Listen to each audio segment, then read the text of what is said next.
اللهم أعتق رقابنا من النار ورقاب أزواجنا من النار ورقاب آبائنا وأزواجنا وذرياتنا من النار يا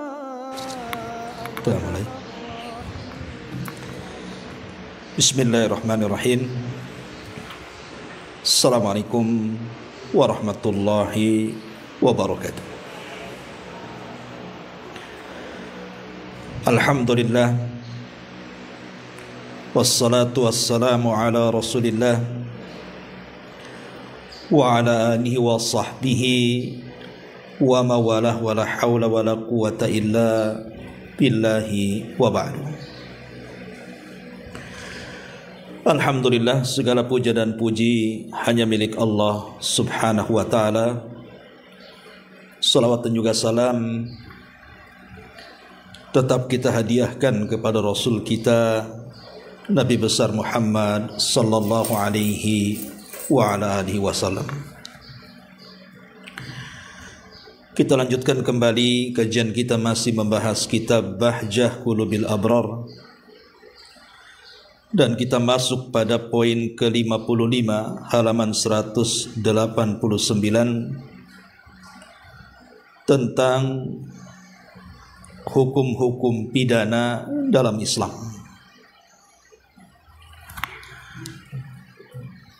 Kita baca hadisnya baru kita jelaskan.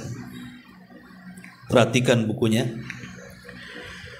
An Aisyah radhiyallahu anha qalat, qala Rasulullah sallallahu alaihi wasallam, adra'u al-hududa 'anil muslimina mastata'tum,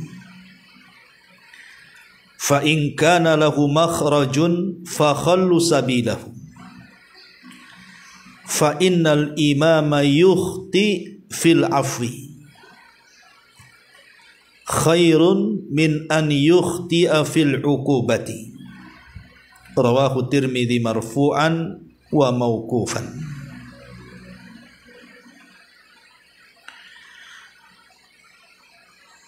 Dari Aisyah Ummul Mukminin radhiyallahu anha, beliau berkata,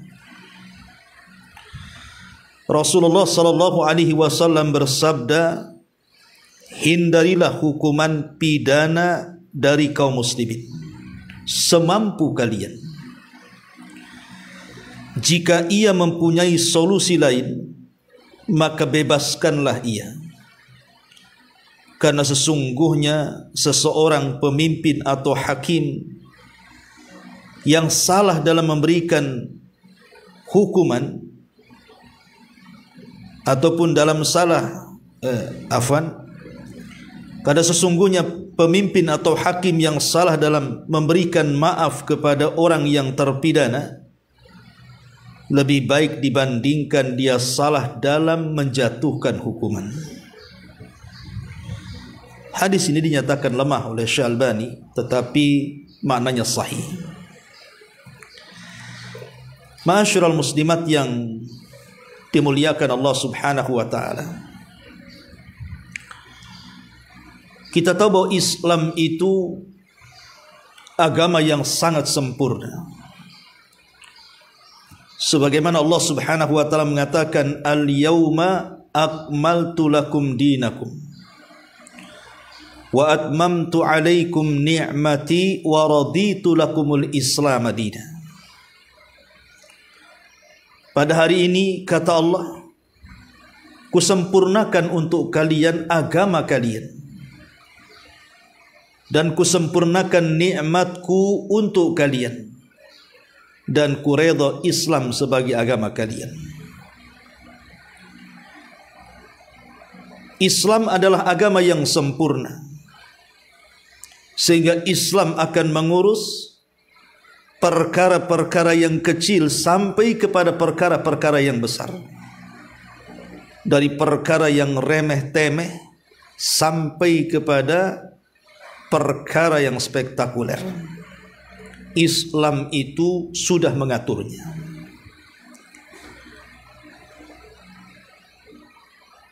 Dan kesempurnaan agama Islam ini tidak dimiliki oleh agama-agama yang lainnya.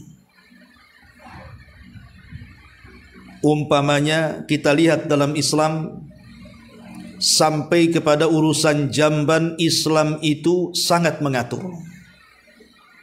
Bagaimana doa yang harus dibaca ketika hendak masuk, bagaimana adab-adab ketika di dalam kamar mandi, tidak boleh menghadap kiblat, tidak boleh membelakangi, dan adab-adab yang lainnya, termasuk doa keluar kamar mandi, semua dibahas dalam Islam. Dan ibu tidak akan dapati ada ajaran seperti ini pada agama-agama yang lainnya. Lah termasuk juga dalam urusan yang kita akan bahas seputar hukum hudud, hukum-hukum pidana juga dijelaskan dalam Islam, tentunya tidak lain dan bukan karena ada kemaslahatan besar. Karena ada sebagian orang-orang yang tidak suka dengan Islam, tentu dari ajaran-ajaran barat, atau mungkin dari ajaran-ajaran yang dimasukkan ke dalam Islam, padahal bukan bagian daripada Islam. Mereka menganggap bahwa hukum hudud dalam Islam itu sebuah kesadisan, bahwa hukum hudud dalam Islam itu sebuah penyiksaan. Bagaimana mungkin orang tega memotong tangan? Bagaimana mungkin orang tega dirajam sampai mati, dicambuk sampai 80 kali, bahkan dipenggal sampai mati? Tentu ini akan menyalahi HAM menurut mereka, hak asasi manusia. Padahal kalau seandainya manusia itu mau menerapkan hukum hudud, hukum pidana-pidana dalam Islam, maka tidak lain dan bukan disyariatkan hukum-hukum pidana dalam Islam itu dalam rangka menenangkan hati daripada si korban. Bahkan bisa menyedikitkan orang-orang untuk berlaku maksiat, dan juga akan menyedikitkan orang-orang yang melampaui batas terhadap keharaman-keharaman Allah Subhanahu wa taala, sehingga akan melahirkan ketenangan baik pada individu ataupun masyarakat, dan akan menjadi masyarakat yang aman, damai, tentram, jauh dari segala kriminal dan kejahatan. Tetapi ketika hukum-hukum kriminal Islam ini tidak ditegakkan, kemudian diganti dengan hukum-hukum yang menurut hak asasi manusia lebih layak untuk orang yang melakukan kriminal, maka sampai kiamat keadilan itu tidak akan dicapai siapapun. Padahal yang namanya hidup manusia di dunia ini kan berbagai macam ragam, Bu. Ada orang yang zalim, ada orang yang dizalimi. Ada orang yang mencuri, ada yang dicuri barangnya. Ada orang yang membunuh, ada yang dibunuh orangnya. Ada yang menyakiti dan ada yang disakiti. Ada yang lemah, ada yang kuat. Ada yang menindas dan ada yang ditindas. Itu hukum yang berlaku pada manusia. Kalau seandainya hukum-hukum pidana Islam ini tidak diterapkan, bisa saja kemudian manusia seolah-olah hidup di tengah hutan. Dia bisa menjadi buas dan akan menggunakan hukum rimba. Coba lihat, kalau ada orang yang kemudian membunuh, kemudian tidak dibunuh, hanya dipenjara beberapa tahun saja, apalagi kemudian hakim, jaksa dan yang semacamnya bisa disogok dengan uang, kemudian dia keluar lagi, bisa saja tabiat membunuh akan terjadi setelah dia keluar dari penjara. Dan itu sudah terjadi, bukan tidak terjadi, itu sudah terjadi. Betapa banyak mantan-mantan pembunuh kemudian dibebaskan, akhirnya bukannya dia insaf dan sadar, kembali menjadi pembunuh. Ma'asyiral muslimat yang dimuliakan Allah Azza wa Jalla, atau orang yang mencuri, yang sudah sampai ke taraf untuk dipotong tangannya.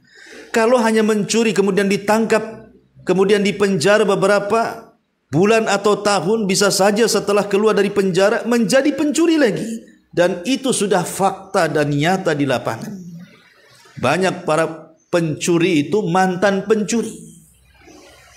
Walaupun kita tidak ragukan ada juga yang insaf, tapi kebanyakan tidak. Ma'asyiral muslimat yang dimuliakan Allah Subhanahu wa taala, makanya penting dalam Islam ini hukuman-hukuman pidana Islam itu terapkan, karena hukuman-hukuman itu bukan datang dari manusia. Itu bukan reka-rekaan Nabi kita, bukan.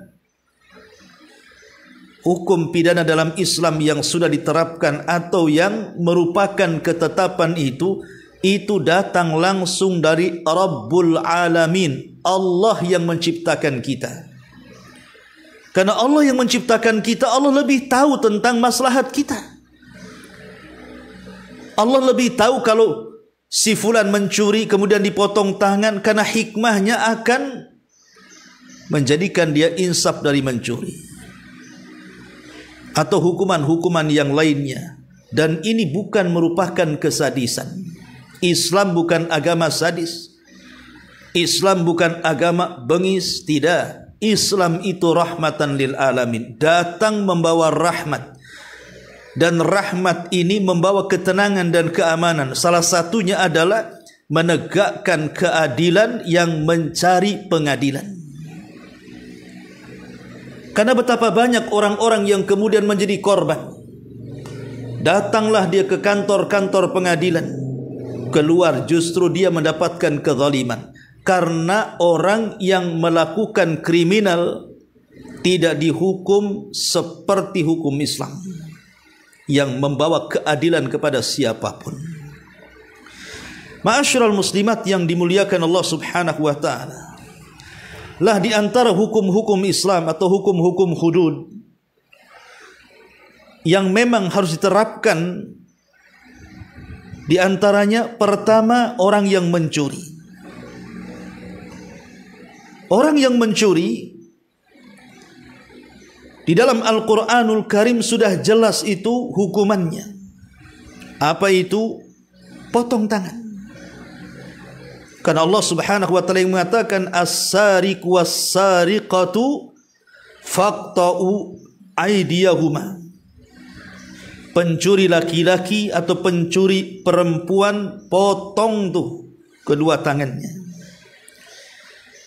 Jadi perintah memotong kedua tangan itu bukan perintah manusia, tidak, langsung perintah dari Allah Subhanahu wa taala.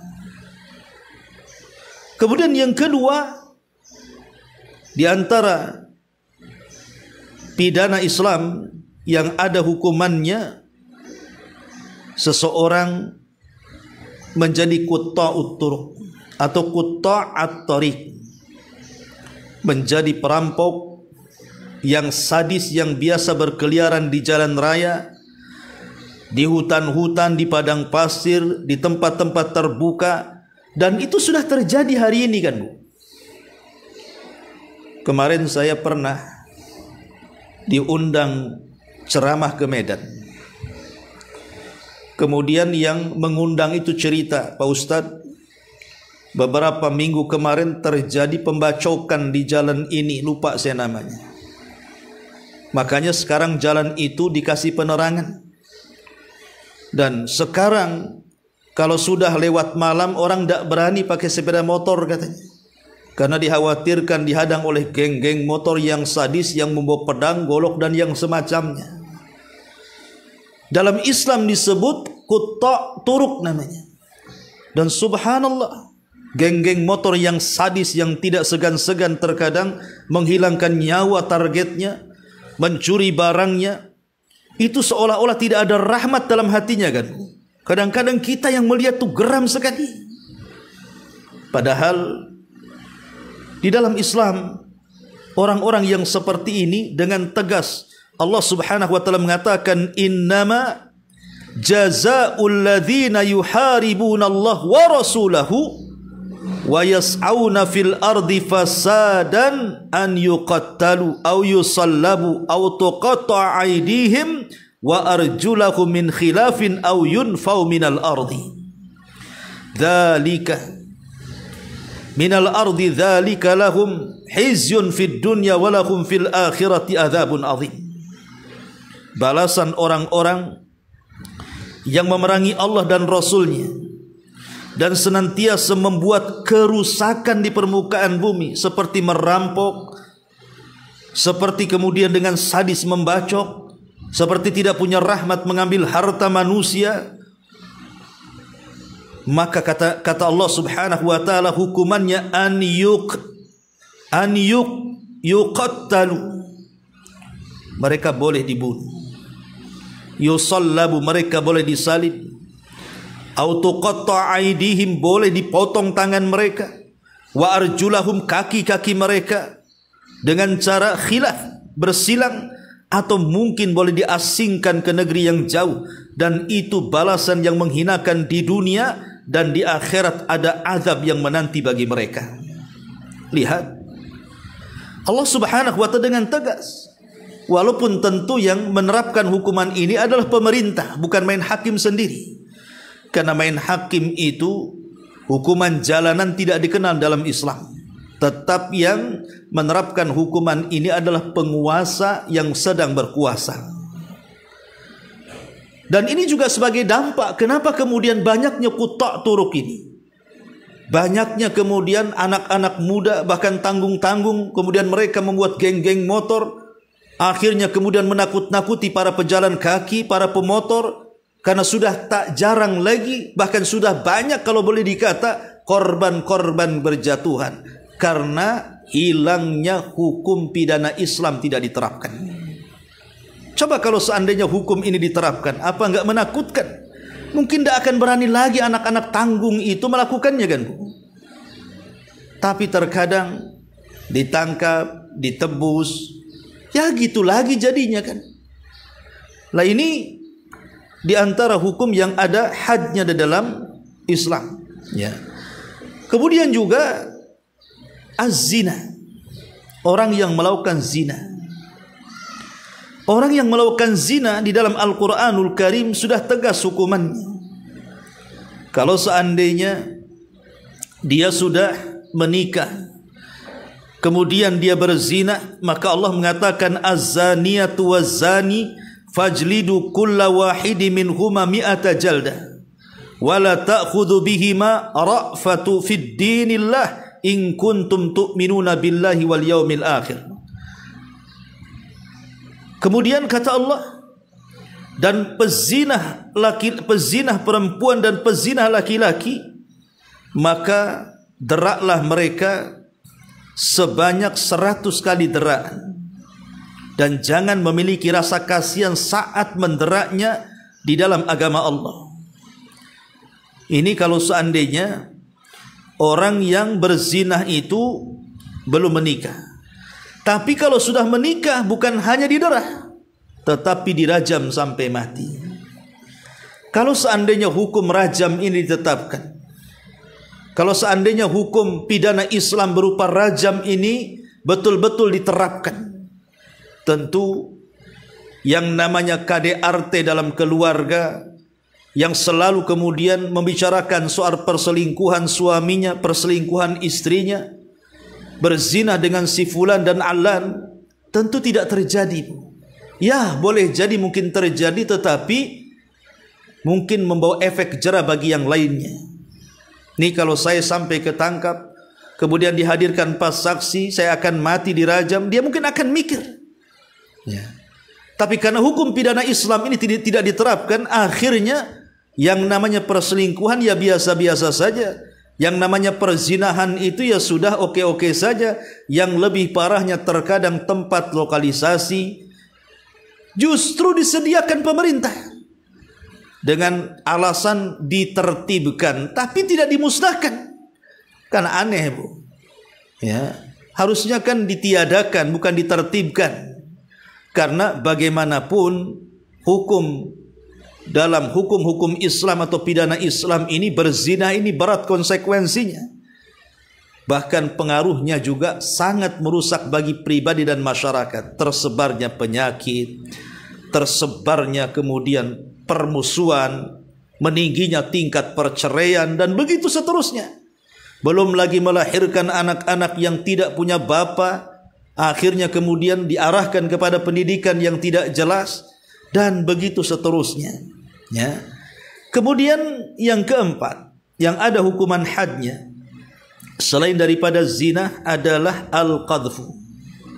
Al-qadhfu artinya menuduh wanita baik-baik dikatakan wanita pezina.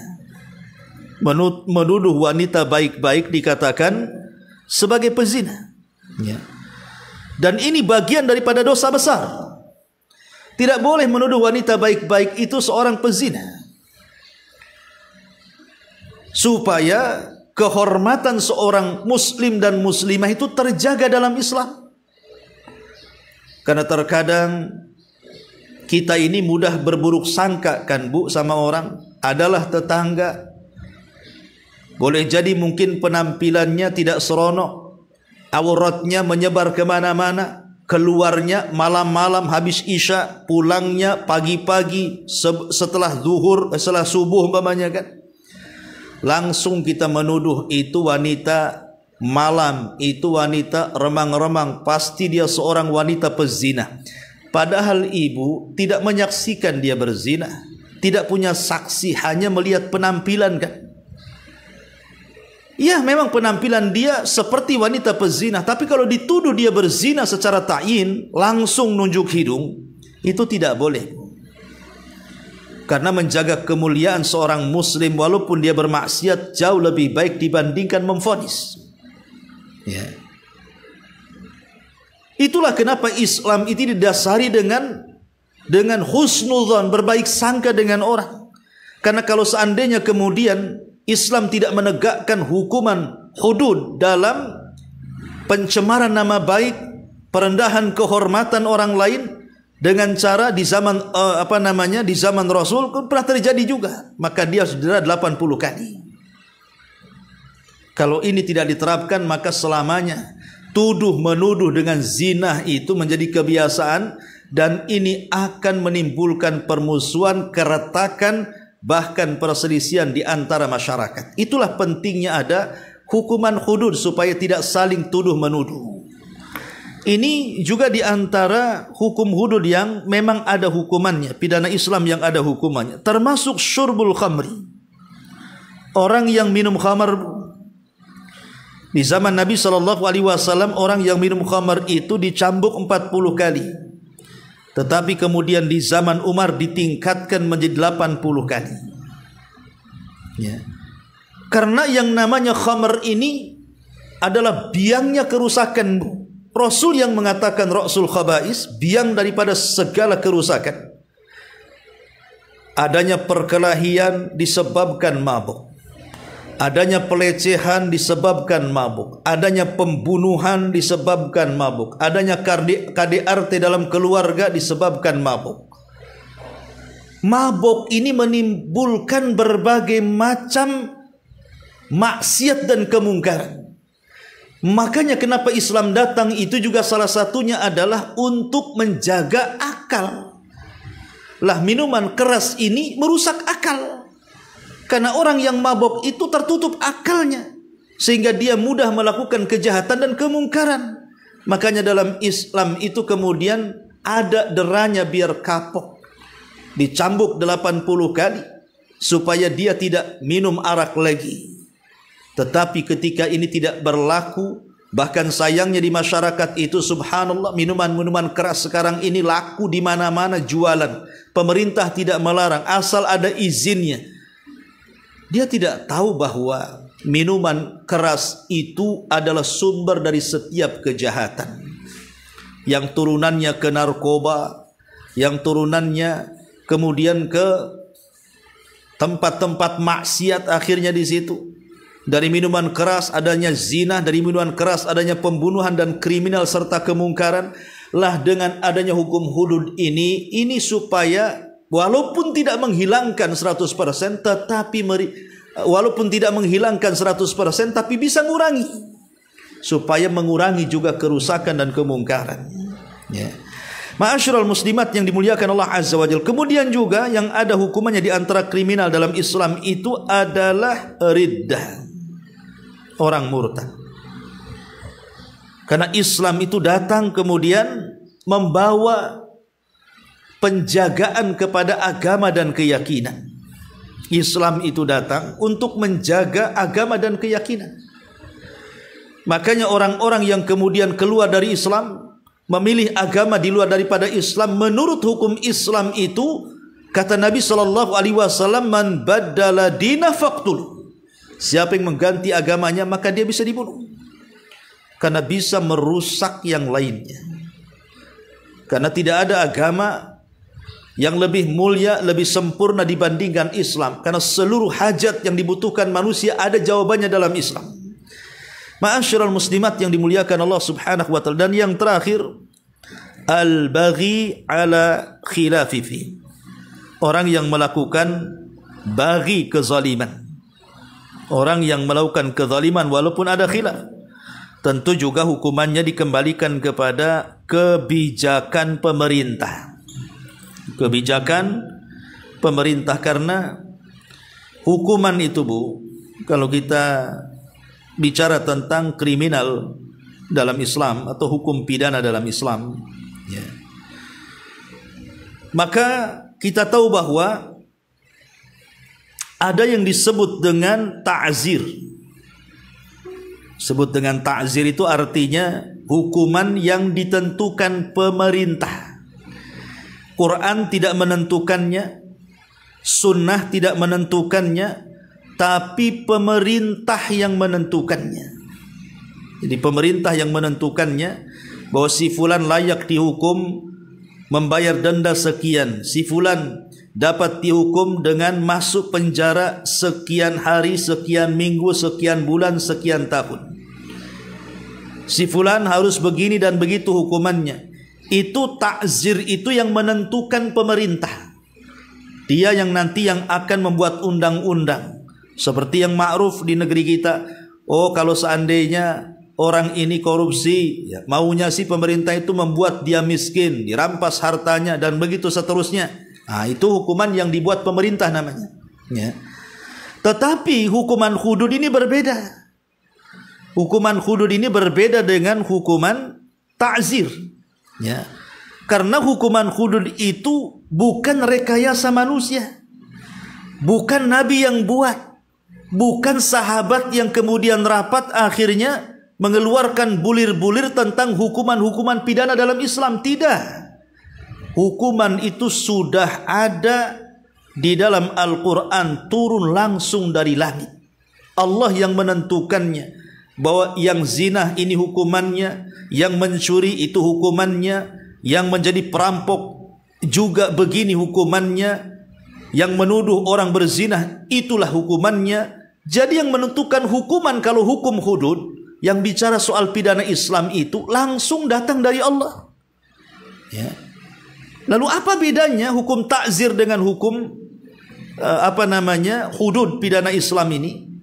Sebagian para ulama mengatakan, pertama, hukum ta'zir ini bersifat mufawadhah, artinya diserahkan kepada kebijakan pemerintah, mau dihukum apa, itu namanya ta'zir. Tetapi hukum hudud pidana Islam ini langsung ditetapkan Allah Subhanahu wa taala. Yang kedua, tidak dicegah dengan adanya syubhat. Tidak dicegah dengan adanya syubhat.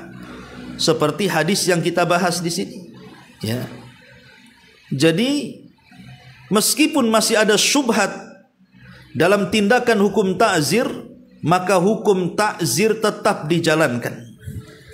Jadi kalau seandainya itu bicara tentang ta'zir, hukuman yang dibuat pemerintah, seandainya mungkin kriminalnya, kejahatannya itu masih ada syubhat, yakin dan tidak yakin, ragu dan juga kemantapan, pokoknya 50-50, melakukan atau tidak, melakukan kriminal atau tidak melakukan kriminal, atau dia melakukan itu karena ada syubhat di kepalanya, ya. Kalau takzir itu tetap dijalankan, tetapi hukum hudud tidak boleh. Hukum hudud itu tidak dibolehkan dijalankan karena sebuah syubhat. Makanya perhatikan di sini syarahnya, Bu. Syarah hadis ini yang kita baca. Ya. Apa kata pengarang? Hadis yang kita baca ini menunjukkan bahwa hukum pidana itu dihindari jika terdapat perkara-perkara yang masih samar. Artinya belum jelas. Apabila urusan seseorang itu masih samar dan kondisinya masih janggal menurut pandangan kita, serta terjadi beberapa kemungkinan apakah dia benar-benar melakukannya sesuatu yang mengharuskan dijalani hukuman ataukah tidak, dan apakah orangnya mengetahui tentang hukuman tersebut atau tidak, dan apakah dia mentafsirkan masalah itu dengan penafsiran berbeda sehingga dia meyakini akan bolehnya perbuatan tersebut ataukah tidak, lalu apakah dia mempunyai alasan atas keyakinan tersebut ataukah tidak, maka dia dihindarkan dari hukuman karena kita tidak bisa memastikan dengan yakin akan adanya sebab yang mengharuskan dia menjalani hukuman pidana. Jadi kalau hukum hudud, kalau ada syubhat tidak bisa dijalankan, tapi kalau hukum takzir tetap dijalankan. Kemudian yang ketiga, sebutkan perbedaannya. Anak-anak yang masih di bawah umur, Bu, tetap bisa dihukum dengan cara ta'zir. Artinya kalau hukum yang ditentukan pemerintah, walaupun di bawah umur dia melakukan kriminal, tetap hukum pidananya berlaku. Berbeda dengan hukum hudud. Pidana Islam tidak berlaku untuk kasus-kasus di mana pelakunya adalah di bawah umur. Ini yang ketiga. Yang keempat, ya. Hukum takzir yang dibuat pemerintah itu berlaku bagi orang-orang di luar Islam, Bu. Umpamanya ada kafir dhimmi, tetap dijalankan. Ya. Mereka yang melakukan pelanggaran tetap harus dihukum, ditegas. Tetapi dalam hukum hudud, non-muslim tetap terkena hukum hudud sebagaimana umumnya pemeluk agama Islam yang lainnya. Ya, jadi hukum takzir kalau dia di luar daripada Islam, maka digantungkan hukumannya kepada pemerintah. Bisa ringan, bisa berat, bisa berubah-ubah, Bu. Tapi kalau hukum hudud tidak ada perubahan. Mencuri, potong. Kalau dia hidup di negara Islam. Ya, berzina, rajam kalau dia sudah menikah dan hidup di negara Islam yang diterapkan hukum Islam. Ya. Jadi tidak bisa berubah-ubah hukumannya. Kemudian juga selain hukum, selain kalau takzir ini tidak mesti seorang hakim, tidak mesti pemerintah, boleh juga dalam lingkup keluarga. Umpamanya suami menghukum istrinya atau orang tua menghukum anaknya, itu takzir nggak apa-apa. Tapi kalau hukum hudud, hukum pidana Islam tidak boleh dilakukan kecuali oleh pemerintah. Ya, nggak bisa, yang melakukannya hanya pemerintah saja. Jadi harus hakim. Ya. Kemudian juga yang keenam, takzir itu tidak mengenal rujuk. Kalau hukum hudud masih diperkenankan seseorang menarik kembali pengakuannya atau persaksiannya, maka dalam hukum takzir hal itu tidak berlaku. Ya.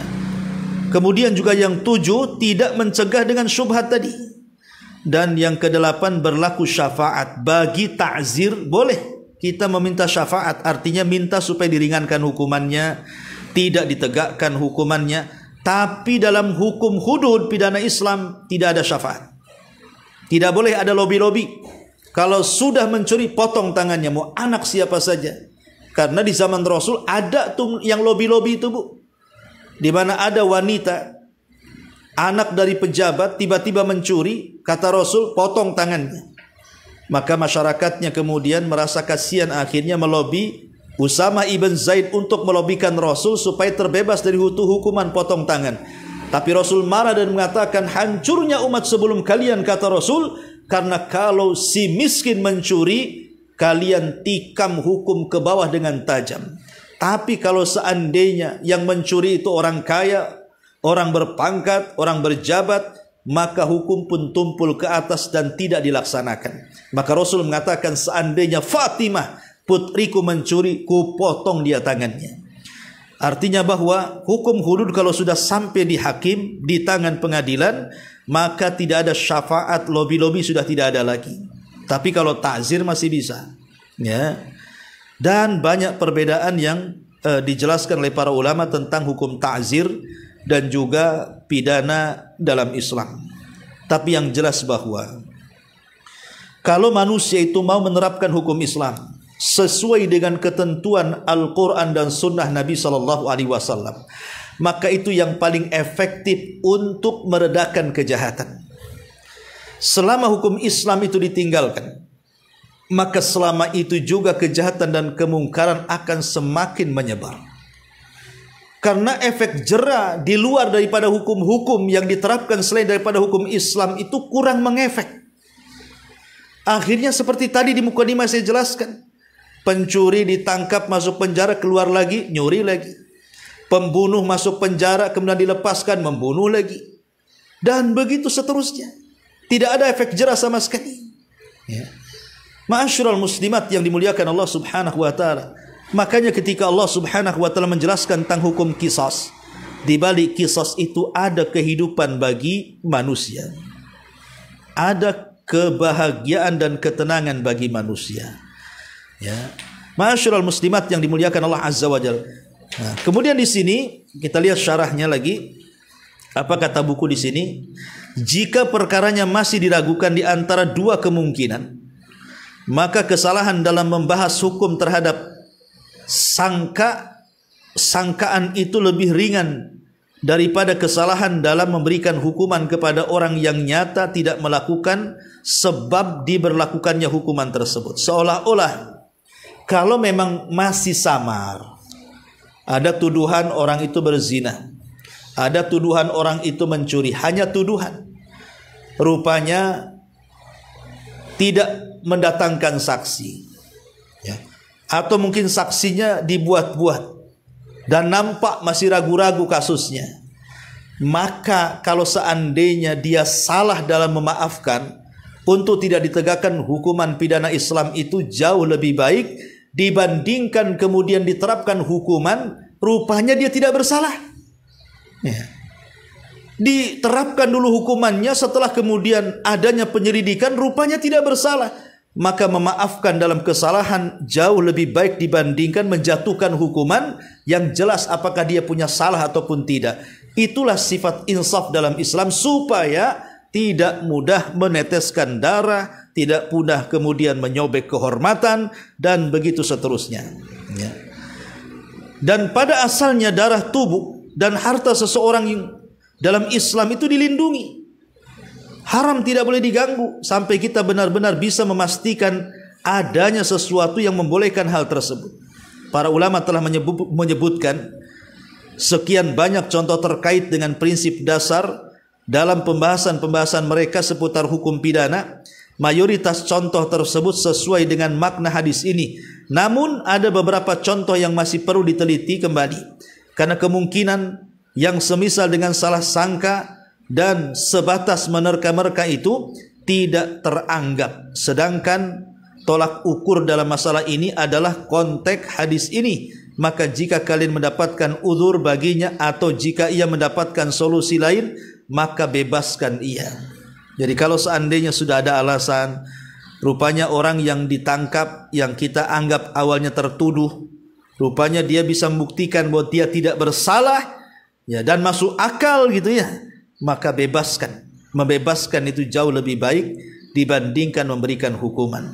Lah dalam hadis ini juga terdapat dalil atas sebuah prinsip, yaitu jika kita dihadapkan dalam dua jenis kerugian, yang satu pasti sedangkan yang lainnya belum pasti, maka kita lebih fokus memperhatikan kerugian yang paling besar, lalu kita menghindarkannya dalam rangka meringankan kejelekan atau dampak negatif yang akan terjadi setelahnya. Nah, ini diantara ringkasan makna daripada hadis yang ke-55. Wallahu alam, ini yang bisa sampaikan. Sebelum saya tutup, silakan kalau ada yang bertanya.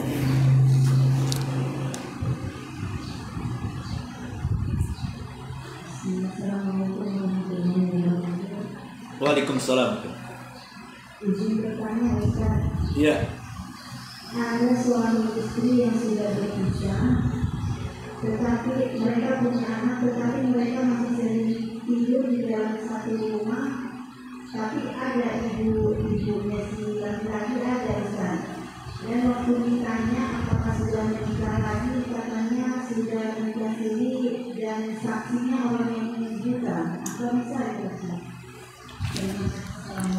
Nikah sirinya itu apakah rukunnya terpenuhi, Bu?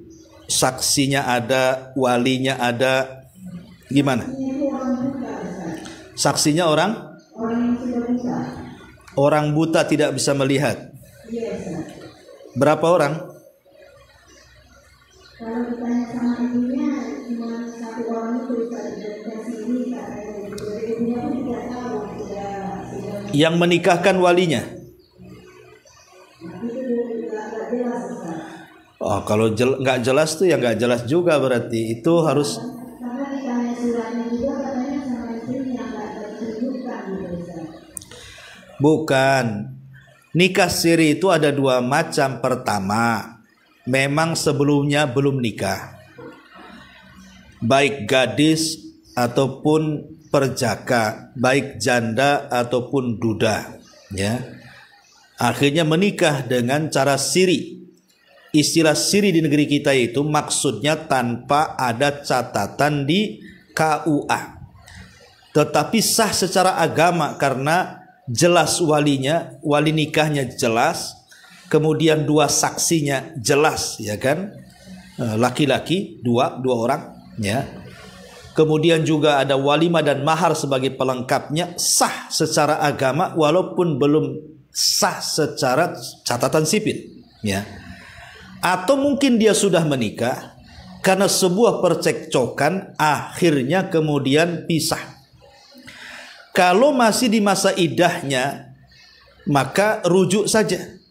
Tapi kalau sudah habis masa iddahnya tidak bisa kumpul kembali kecuali ada pernikahan lagi dengan rukun-rukun nikah yang sudah ada, saksi, wali, mahar dan yang semacamnya. Tapi kalau kemudian ada orang ngaku nikah siri, ya tinggal tanya saja yang menikahkan siapa. Karena nikah siri otomatis dia tidak akan mengikut sertakan pihak pemerintah, dalam hal ini KUA kan. Otomatis yang diikut sertakan adalah walinya.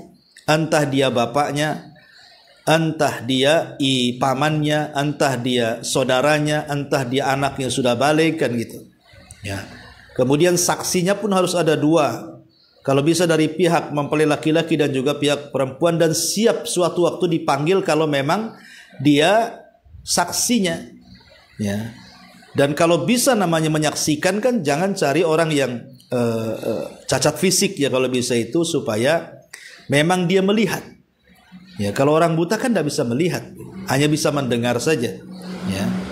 Maka harus diinterogasi betul-betul, Bu, karena hidup satu rumah tanpa ikatan pernikahan yang jelas ini berarti dia berzina di situ. Ya, katakan kepada kawannya harus jelas siapa saksinya, tanya sama wanitanya. Kan kalau pihak wali itu dari perempuan, kalau pihak saksi siapa saja, yang penting cari yang paling baik asal jangan comot aja, ya. Tapi kalau wali itu yang menentukan sah dan tidaknya tuh, siapa yang menikahkan dari pihak perempuannya tuh, ya. Wallahu a'lam.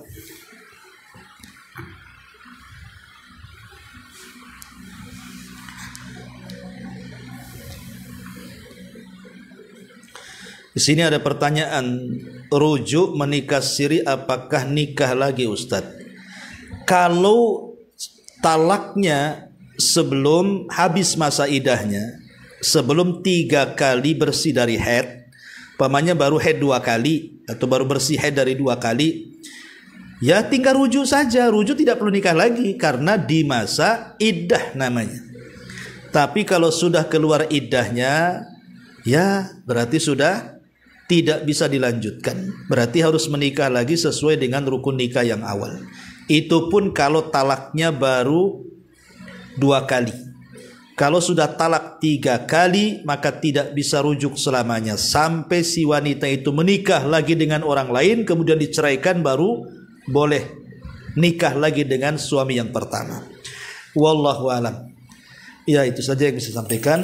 Mudah-mudahan ada manfaatnya. Subhanakallahumma bihamdika asyhadu an la ilaha illa anta astaghfiruka wa atubu ilaik. Allahu ta'ala. Assalamualaikum.